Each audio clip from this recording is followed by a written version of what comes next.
Hi everyone, welcome to the third episode of the Awarenezzz Podcast. Today we are here with our guest Jonathan Kervin. How are you? Tell us about yourself. I'm doing well. I appreciate you guys having me out. It was pretty cool. I actually just saw him in the lunchroom and he's like, hey, we're doing this podcast. We should have you on. And then literally this week, here we are. So I'm from Indiana, so I'm kind of, well known in here, but you guys are foreign, so you might not know. But I wrestled down south, so it's like 3 hours from here. And I won state my senior year, and I actually went to Indiana University for like 2.5 years. And now with all like the NIL stuff, I got the portal. I was trying to see if I could, get a scholarship somewhere, because I was a walk-on at IU. And then so NAIA hit me up. I never thought about it. Indiana Tech is NAIA school, and they're like, hey, we can give you like a full ride. And I was like, never really considered that. So made the switch, and then the rest has been pretty smooth sailing. So obviously I had a pretty good year last year. I guess you guys don't know if you're watching. I won nationals last year, so it's pretty good. Kind of a good thing. Yeah. I guess today. Yeah. Right. Tell us a little bit about how all this wrestling process started for you. How you started, how you started getting better, and better, and when you realized, okay, I can do something out of this. Yeah.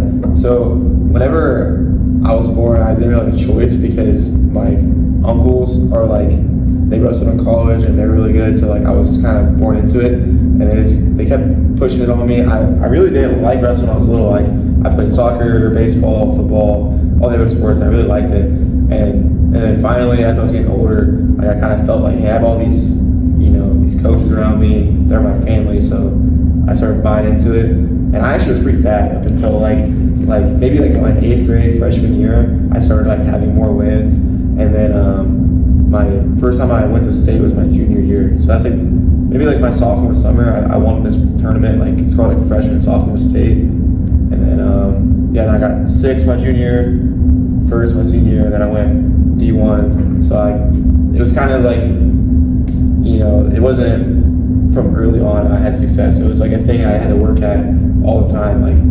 You saw the guys in the room putting in extra work. That was me every day, having to work on technique. That actually makes me think, there's this dude, John Smith, he's multiple time world champ, and he talks about he was kind of skinny, but he had really good technique.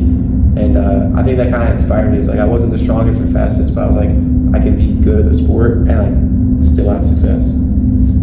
Yeah, totally, man. And it's actually, now that you said, for us foreigners, it's weird, because a child doesn't come and say, okay, I want to be a wrestler. Yeah. So how important was for you? I mean, you already mentioned a little bit, having all this family, all these people in your environment that taught you the sport, taught you to do it. How important was that for you? I think that is probably make or break. And as the older I get, the more I realize a lot of successful athletes, they kind of have that, a mentor, someone who kind of carries them along. And so for me, I was pretty lucky. Early on, I didn't really think about it much, but the older I get, the more I realize how blessed I was to have those mentors. Because through the highs and lows, they were telling me exactly what I needed to hear. Yeah. And it's different if you have your dad, whoever, they never wrestle, they don't know, and they're just trying to tell you what to do, and you may not listen to it. But I think too, another part of it is since wrestling is kind of a niche sport, there's a community around our high school area. All the people that wrestle, it's a small town, the club, everyone is all involved. So it's we're not related to them. It's it's a brotherhood, and I've gone over to my friends' houses and their family. It feels like cousins and stuff. So you have people that have already been through that situation. So when people that have already been through that situation tell you stuff, you're more eager to listen, right? Yeah, for sure. And well, too, something that inspired me was my uncle Cooper. He was a state champ, 2-time state champ, 3-time finalist in high school. And my other uncle was a 1-time finalist. He was runner-up. They both went to IU and wrestled. So for me, being had no accolades as a freshman or whatever, I was thinking I want to be better than them. So that this motivation. Yeah. And whenever I didn't get it my freshman year, it was I had good advice, hey, we'll stay on track. And then sophomore didn't get it. It's hey, so I'm listening to advice from someone who has done it before. Of course. You mentioned that it changed for you like in the 8th grade, like you're putting more work in. Did the change come from you, or did your like uncle, for example, tell you, hey, come on, Jonathan, you have to put the work in now? Yeah, I think it was like a multi thing where it was like all the other sports that I loved, like I stopped like having as much success in, like my travel league, I used to play soccer, and like I like basically got cut, but like he was like, you can kind of ride the bench, and I was like, I'm good. So I stopped playing soccer, and it was like football.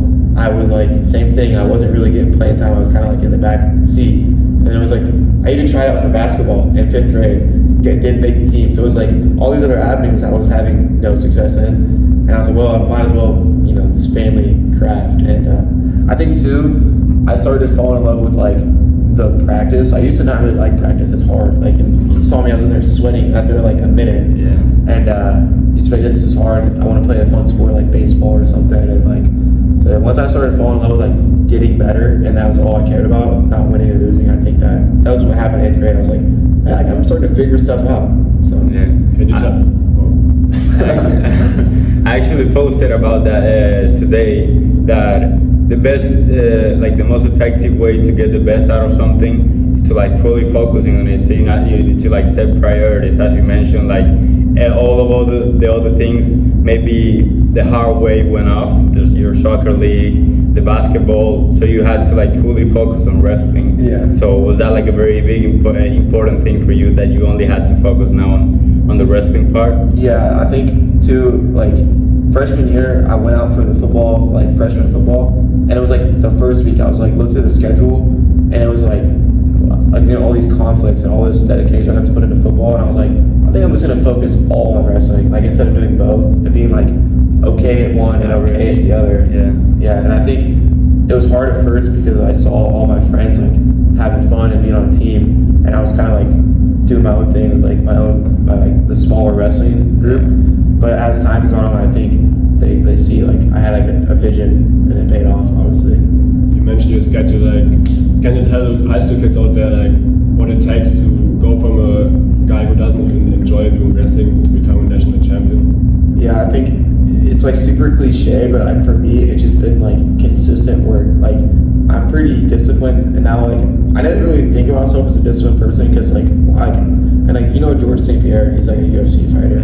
He says something about like when you celebrate hard, when you train hard. And I feel like I really agree with that. Like spring break, I'd be lying if I said I don't go drink until I'm like feeling sick. Like I have fun, but then it's like spring break's over, right back to like dedication 100%, and it's like focused in. So I think really it's just, like I said, it's cliche, but it's like it's just consistent work over a long period of time. Another quote is like chop wood, carry water. That's something that helped me a lot. It's like it's doing the same stuff. You might question it, like why am I doing this? I'm not really seeing results, but it's like when you expand that out for like years and years, it's like yeah, it really does. And I think that was the biggest thing for me, is like stop focusing on like the results, because your ego is like, if you're losing, you're like, well, this isn't working.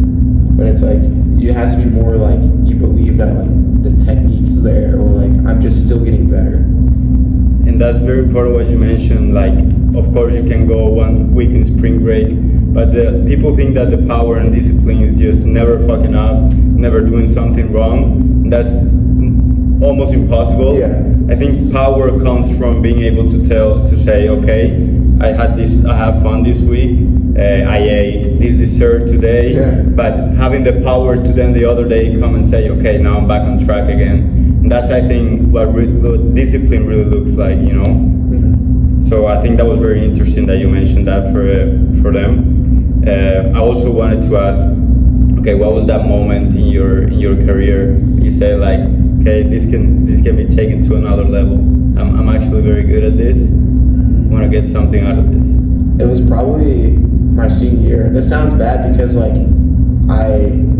it was coming from an external source, but like I was ranked like preseason like top like 3 in the state, and so I started to kind of think to myself like I've worked like day in and day out like to get to this level, and now it's like it's not based on like I got lucky, like it's here, like they're like people from the outside are starting to recognize it, and so I think I started having some like confidence from that, and then throughout the season, I barely lost. I think I had like one loss all year. So it was like, as a senior, winning state, that's basically as good as I could do at that level. So I was like, I had the vision to be like, I want to go to college. Because maybe earlier on I wanted to, but like I didn't really know if I believed in myself. But I think, it came really from the outside. Like once I won state, I was like, okay, am I going to start getting calls from colleges? Like maybe I'll go D1 now. And that's kind of what happened. Like I started getting college coaches start calling me. So I mean, to go, other guys, go to like, there's like a lot of tournaments throughout the high school season that's like not with a team, but you travel to it. And like I did that. Like I went to like Flow Nationals, and I just didn't have like good performances. Like maybe you get attention from like other coaches when you have like good tournaments like that.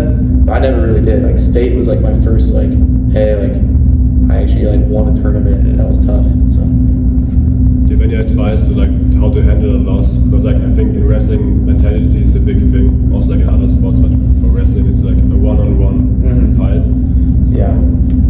I think the biggest thing is like having like a short-term memory, but like not being too hard on yourself as well. Like, because for me, I look at losing like I hate losing so much. Like that makes me really upset. But like that feeling like motivates me to go into the practice room and like watch my film and see like, okay, this is why I lost, and not just be mad that I lost, but like take it and then get better from it. Because like for me, like I said, like my mind and like how I understand the sport is like I think my advantage. So if I lose to a guy, I want to wrestle him again and see if I can make an adjustment and beat him. Lose him again, okay, let's make another adjustment. So it's, to me, it's like I think that's how you jump levels. Is you have to find competition better than you, and then like expose your weaknesses. And using the pain to work harder, even harder in the next practice. Yeah, exactly. Like even in the practice room, like sometimes I get really frustrated because like I want stuff to be easy, but it never is. Like, and so when stuff's like hard or it's not working, like even in the room, it's like I can get that to motivate me. I don't know. Sometimes I wonder like what it's like. There's guys who like Carter Sriracha, he's like a 5-time national champ. And I'll kind of think like I wonder what his mentality is going to practice room, because like he's at Penn State, they have like kind of like a dynasty program, and I guarantee there's days where he's getting taken down or he's not having days, and it's like everyone goes through that. It's like even Michael Jordan, I'm sure like had some days where he's like, dude, why am I missing my shots or whatever's going on. I think like the main thing, the only reason for me that failure happens is when you recognize it.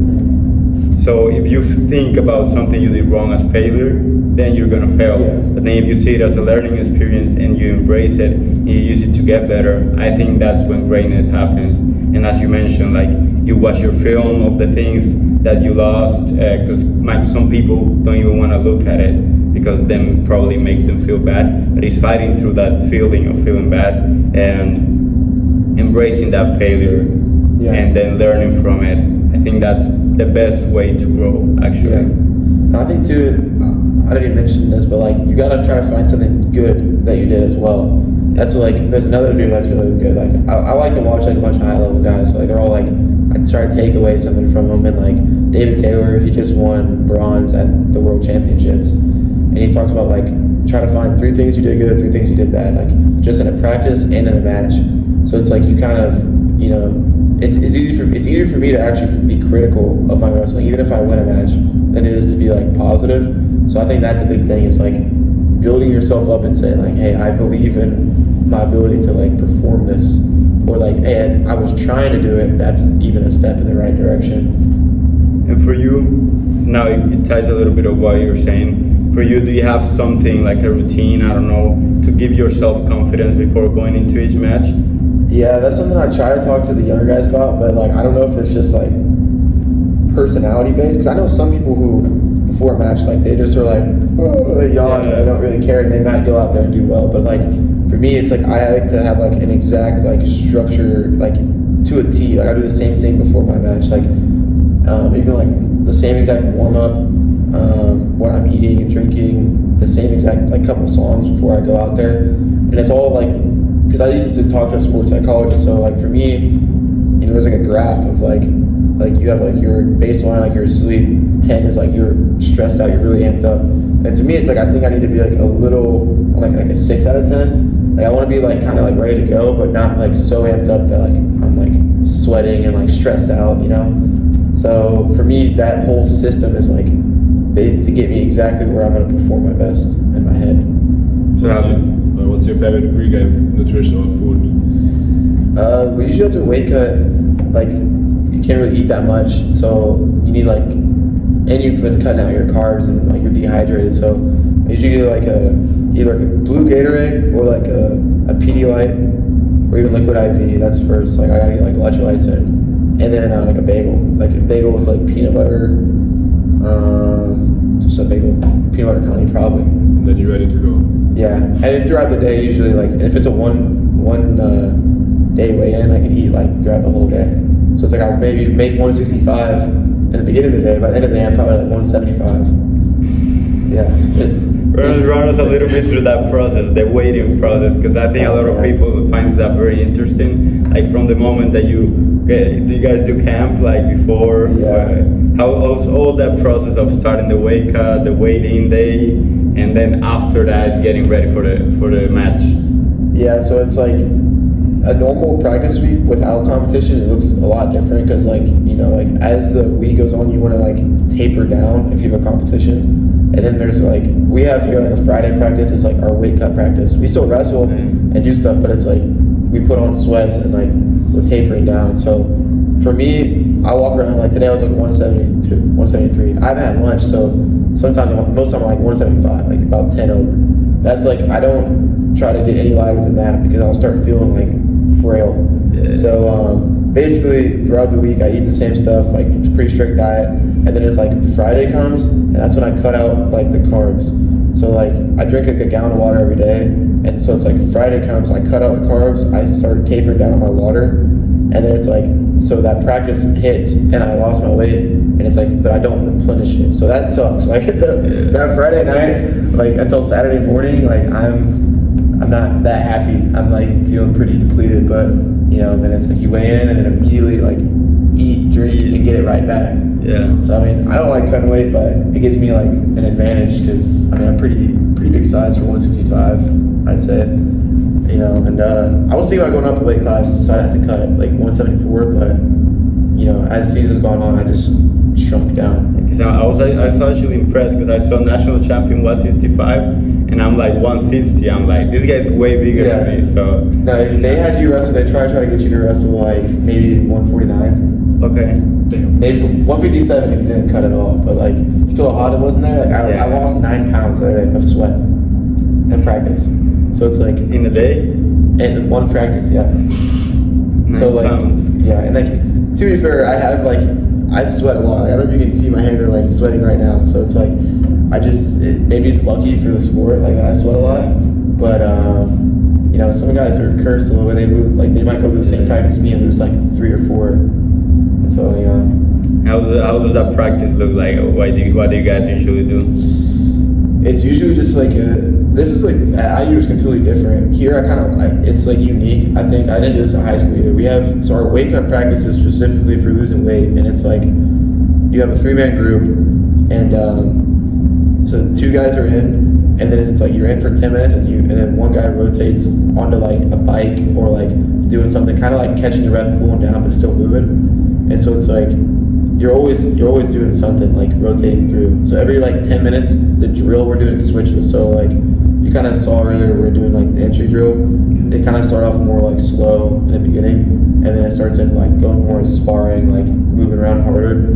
But it's like by the end of it, like, you know, you're wearing like a hoodie and everything, you're just like drenched in sweat. So the main goal of the practice is just to lose weight. Yeah, and I try to, even in those practices, to keep me focused, like I try to think about like my exact techniques and like what I want to hit, and so I'm getting like reps of it. I look at it as like not just trying to lose the weight, like, but there's some days where I'm feeling it, like, because like my legs have like cinder blocks on it, so I'm just trying to get through it, but. Yeah. I think I wanted to ask because you guys have to cut on food for that. There's a lot of guys that struggle probably with, they have anxiety to eat, like they would just want to eat. How do you deal with that probably in the weight day, which is the most extreme that you can have? Probably if you want to eat something, how do you deal with that?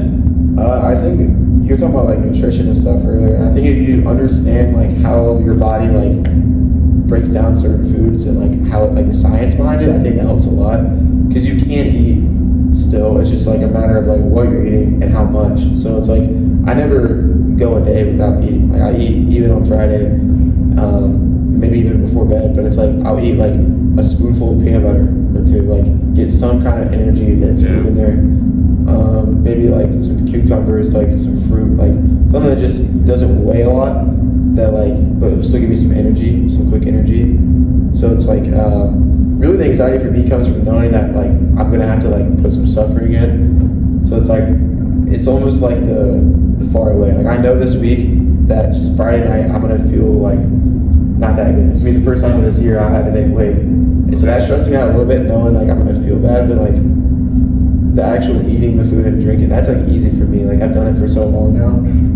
So I just think it's like fun. Same thing too, like with my pre-match routine. Yeah. It's like you have to find out like something that you can like rely on, that like you make weight, like you follow on a plan. Be consistent with it. Exactly. Like I don't go stray away from it and like, hey, let's try this out. Like I'm like, no, I'll just do exactly what I did last time. That also reflects in your performance, because you know you were consistent in your routine. You also be most of the time consistent with your performance, right? Yeah. So you mentioned you have a match on Saturday. Yeah, we actually have it's a tournament. Oh, it's yeah. like at Shrine, so it's like a D3 tournament. Is there any way for the people to see it? I mean, if you had like, you can look up the brackets online. I don't know if they're gonna record them. Like usually, sometimes like kind of how the phone is set up, they'll have like mat side like cameras, and they'll have like the brackets online. But I think since it's like a smaller tournament, I don't think they'll have like it broadcasted. But maybe I'll like have like a video or something I could post. I don't know. Do you go a lot of like away tournaments? Yeah, and like the beginning of the year, like they're called like opens basically, like where like the freshmen or like the like redshirt freshmen too, like they can get some experience.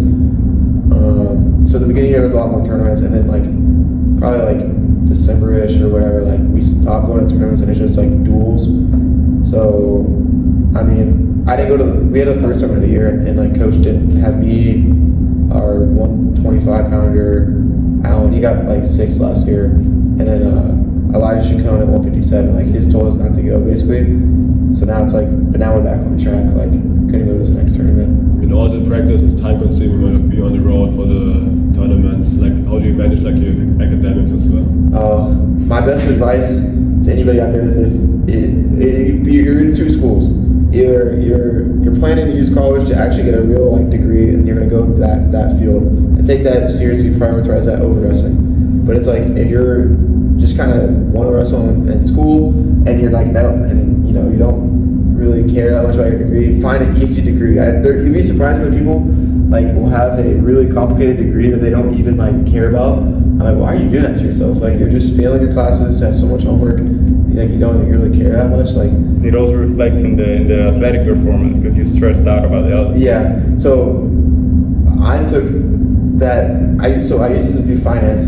I was so stressed out all the time, and I was doing Air Force ROTC. So like I planned on being a pilot. I felt like a different plan now, but like coming from the civilian side. But there was a point where I was like, dude, I'm like every minute of the day I'm like need to be doing something productive, or else I'm falling behind. That's how I felt. And now it's like my degrees. I changed it to sports management, which I say you got communications and sports management. I'd say are they real degrees? I don't know. Like I have like some of my classes, I'm sitting there like not taking any notes, and I got an A on the test. Like open note, open internet. So there's ways you can go to college and maybe I don't know what I'm learning. So you're managing your academics well. Yeah. Oh, I have a 4.0. That's another thing though. Is like how to manage it. It's like go to class, never skip class, do all your homework, turn in everything, because there's sometimes where like you think the test can be like this, you probably not prepared for it, and then you end up getting a bad grade. But at least if you have like everything else, then the professor might be more lenient for you. But yeah, even today, it's kind of funny we're doing this today. I'm actually going to high school practice after this for like one of my sports marketing classes. I just sell these tickets for comments. So just communicating with coach. Like I told him about it like weeks ago. So I'm pretty good on my time management. Like we were talking back and forth, like found out the exact time that could work this week. So yeah, that's nice. And it was nice also what we spoke before, like we got a good understanding of the sport. Probably a lot of people don't really understand wrestling, but it's a very interesting sport. Mostly people from other parts where wrestling is not really big of a sport. It's really nice that you would talk through all of it, let people understand what goes through the practices, the weighting, and everything. Now I wanted to visit, like, how was that process for you? You already mentioned a little bit of going to college, that you went to IU, and then how was that process there in IU, and then coming here to Indiana Tech, and also being successful this past year? Yeah. I'd say like the first thing that came to mind was like it was a wake up call. Like in high school, I kind of was like got by with like I'm pretty smart, but like I didn't study or have any good like school habits. So that my freshman year of IU is probably when I actually like developed like really good time management skills and figured out how to like block out time to do my homework and study actually. And then also the level of the room was so much more than I was ever experienced. Like went from being like the best guy in the room, like maybe having one or two guys I can like be competitive with, to being like I can't even score in a practice. But then, like I said earlier, like those are how you jump levels. So it's like I was thrown in the fire, getting beat up, but it's like I started figuring stuff out. Probably like 3 or 4 months into it, like I started like beating guys that used to just I never scored on. So I started figuring stuff out. School was still hard and stuff, but like, I never ended up getting any like scholarship money, and that wasn't like the reason I left. But I was also getting beat out by another really talented dude, Derek Yocher. He's my old roommate, so I got nothing respect for him, but he was beating me for the spot. So he's still there now. So I put in all this work, paying $15,000 a year, whatever, and I'm there for wrestling. Really, I didn't really care about my degree. Not much, but when I transferred to come here, I didn't really know what to expect because like the Big Ten for wrestling is like the premier division. It's the most serious sport, like most viewership. It's huge, like for wrestling. And so when D1 Big Ten, like premier to the NAIA, which is like not a lot of people like think about it or talk about it for wrestling. So I didn't know what to expect. I was like, from what I heard, it was like basically like just like there's a bunch of crazy people there, like and I was like, all right, we'll see how it goes. And I actually really like the change in pace. Like it's a lot more lax. Like for D1, like you get basically no time off. That's your job. Summertime, you stay there all summer just training. Like winter break, you get like 2 days off. Like it's a lot. And here it's like it's more like you choose to wrestle. Like this is like what you do, but it's like a lot of people have like they're actually using their college to like get like engineering degree. So that's what I feel. And what are your plans like now going forward that you're here? Are you a junior? I'm a senior this year. Are you a senior? So what are your plans like coming after this year? Do you have anything on mind? Yeah, I actually have a test next Tuesday. It's called the AFOQT. There's also a T-Pass before that, but it's pretty easy. But like they're essentially like you heard like the ASVAB test. It's like what you have to take when you enlist into the military. So, but that's like for enlisted people. On the officer side of that, there's like 2 different pay scales. So it's like you have like all these jobs you can do from an enlisted perspective, and you have all these jobs you can do from like officer perspective. So to be an officer, you have to have a 4-year degree, and then you have to take like certain tests to like show your score. So like there's math, reading, all that stuff, but there's also like a pilot section. So I've been like studying for that for like since summertime, and so I'm pretty prepared for it now. And I finally have like a test date. So next Tuesday I'm going up to Notre Dame, and I'm going to take that. And then I still don't know exactly like because they want me to wrestle for my masters and like come back for my 5th year and wrestle, get my masters and stuff. But like I kind of want to go make some money. Yeah. So I have a lot of opportunities for me, but the plan right now, rough work, is like I'm thinking go Air National Guard as a pilot, go full time, and then transition into part time and like do coaching. Okay. So kind of have like the best of both, like have still wrestling my life, but also like have like a steady career and like make some good money. That's my plan right now. I wish you the best in the attempt, man. I appreciate it. Yeah. So I think we talk about very valuable stuff for the people there. All the things I wanted to also touch back is a concept that I like, which is delayed gratification. So as you mentioned, coming from freshman, you weren't really good. Yeah. You weren't really the biggest one, the strongest one, but you just put in the work maybe with something you didn't really enjoy. You were like, okay, is there really any point on doing this? Yeah. But then you started seeing the results of it as you came to the senior year, where you realized, okay, I'm good, and you went to a big D1 school. Again, you were getting beaten up, but then you kept working, you started getting more points. Now you came and you were national champion for the NAIA, which is a very big accomplishment. So I think really there's really a lot of good stuff that people can get from this podcast, man. I really appreciate it. Thank you for having me. Yeah. Now if you're okay with that, we can do some rapid fire questions about wrestling. All right. All right, perfect. So what's your favorite wrestling move? That I hit or that I like to watch. That you hit? I'm really good. Like they call it like a outside step, like high crotch or like flare high crotch. Okay. Yeah. Can you talk through that? Yeah, basically like a lot of people, they'll have one lead leg and they'll shoot like they'll go heel toe knee is what it's called. Like they'll stretch out. But when I do like the outside step, I'll stand up and you can see. Like instead of shooting like this off my back leg, I'll split step like that. Okay. So it's kind of quicker. So it's kind of a quick kind of shot. confuses the Yeah, they don't. Okay. Cause your brain sometimes you don't see it. Like you see them doing it, but it's like what's going on. Like the pattern changes. Yeah, so that's something I really like. Recently, I've been drilling that a lot. It's probably I don't even probably score that the most, but it's probably my favorite shot. What's the hardest part of wrestling for you? Cutting weight for sure. And just like the toll it takes on your body. Like I'm 23 right now, so like I've been wrestling for a while. Like my elbows, my knee, like my toe, like it's like all these little things, and it's like nothing super serious, but it's like you just feel it, you know. Like it's a super physical sport, so especially cutting weight. Like you're tapping into like your reserves a little bit.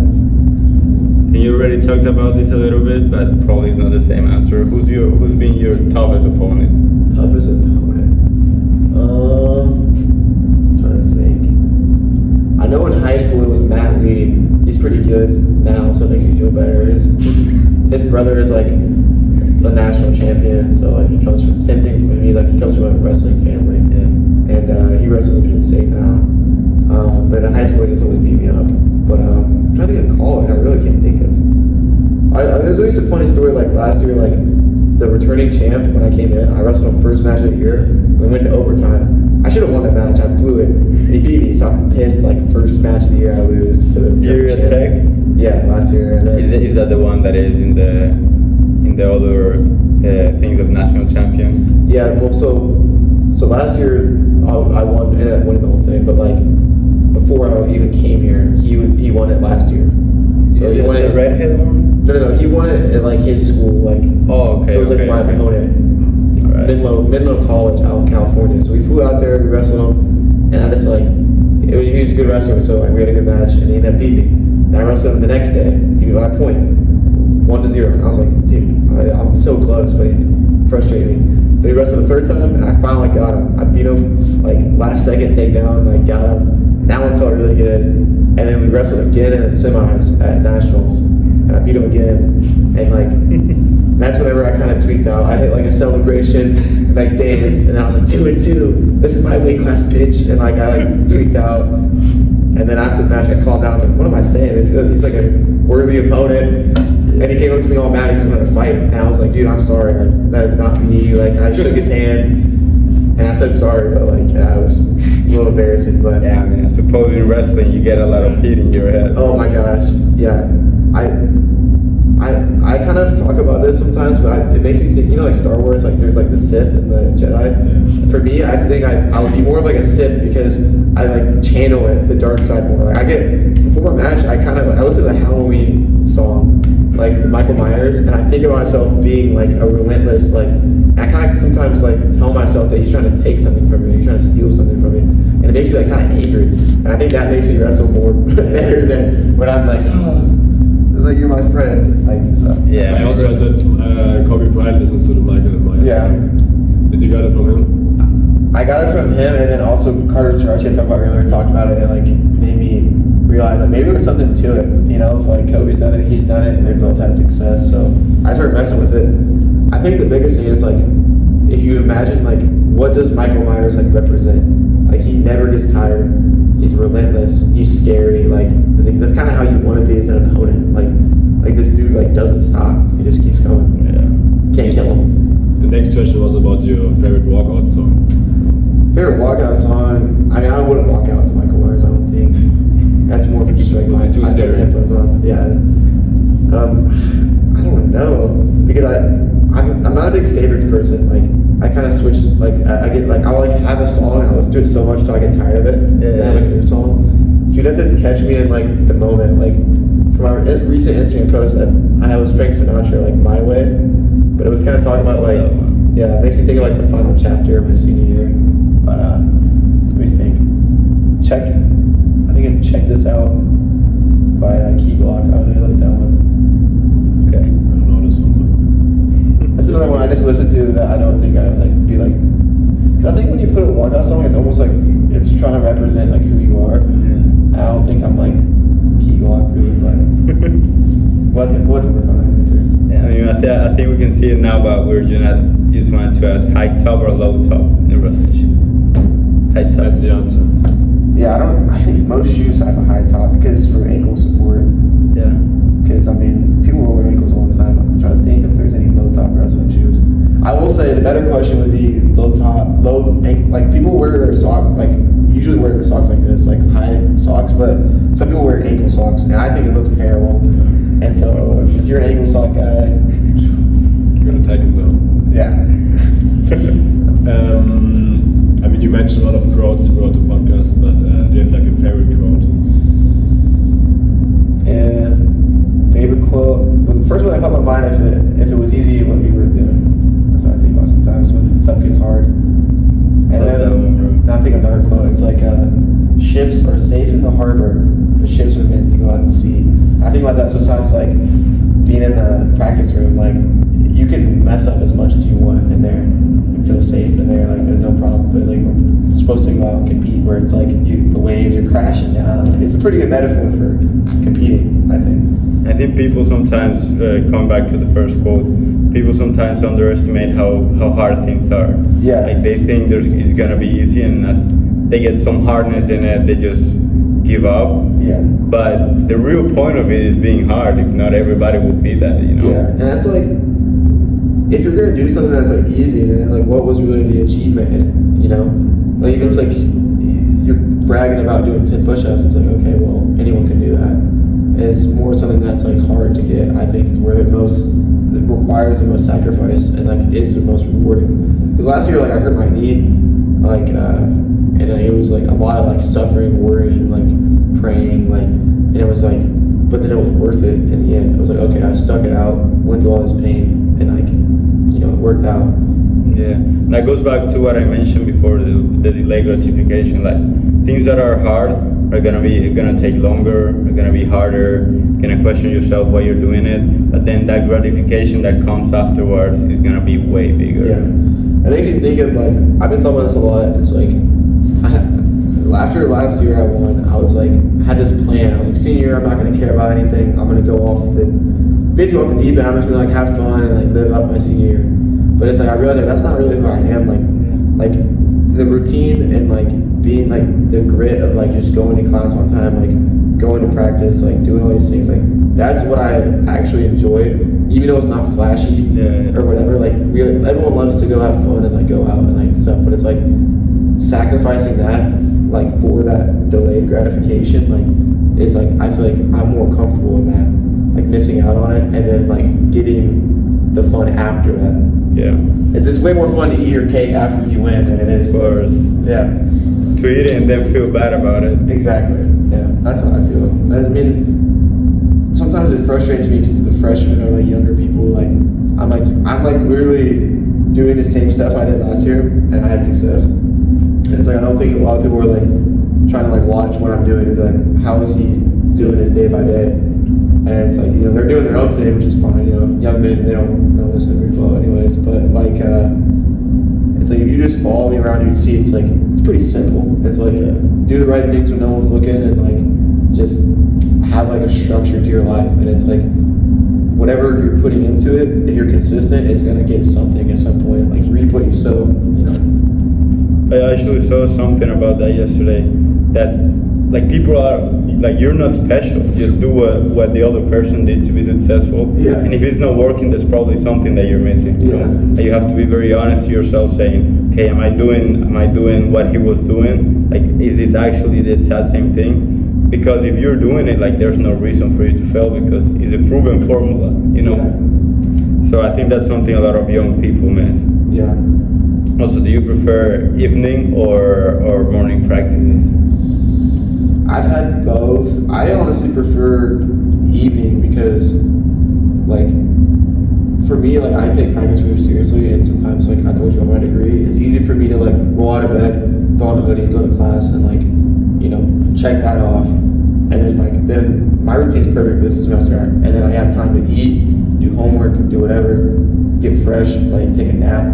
They come in here, and it's, like, full energy, ready to go. And some people prefer the other way, you know, and prefer to, like, come out of bed and, like, start their day off with their workout and have the rest of their day. But I honestly, this is kind of in between answer, but I am pretty, like, go with the flow. Like, whatever coach tells me, I'm like, okay. I mean, cool either or. What would you, like, your dream matchup, what would it be? Like, do you have any, like, wrestling legend, or maybe you want to wrestle your uncle, for example? In a match? That's a good question. I never even thought about that. I think it'd be cool to wrestle in his prime. Like, there's this dude, he's Russian. His name, like, Bulsavar Santiev. And he was, like, one of the best ever. And he wore this, like, Saint weight class. He was, like, tall, skinny guy, kind of like me. But, like, his technique was crazy. Like, he makes wrestling look easy. Like, if you watch him do it, he's hitting, like, crazy moves. And it just, like, it looks like the other guy can't even, like, compete. So it'd be cool to wrestle him and just see what that feels like. To wrestle a dude that's just, like, not so strong, not so fast, but just so good at, you know, the sport that he's beating the crap out of you. And then lastly, something that you would tell, that you know now, that you would tell your high school Jonathan. I would tell him to not be as distracted by outside things. I think young me was like kind of like a dog, like looking at cars, like Instagram and like all these other things that, like, you know, just like being. Probably would have said maybe find God a little sooner. I think I didn't start getting too religious till like a year and a half ago. I think that helped me a lot, like grounding me. I used to be a lot more egotistical, I think, too. So like I was like me.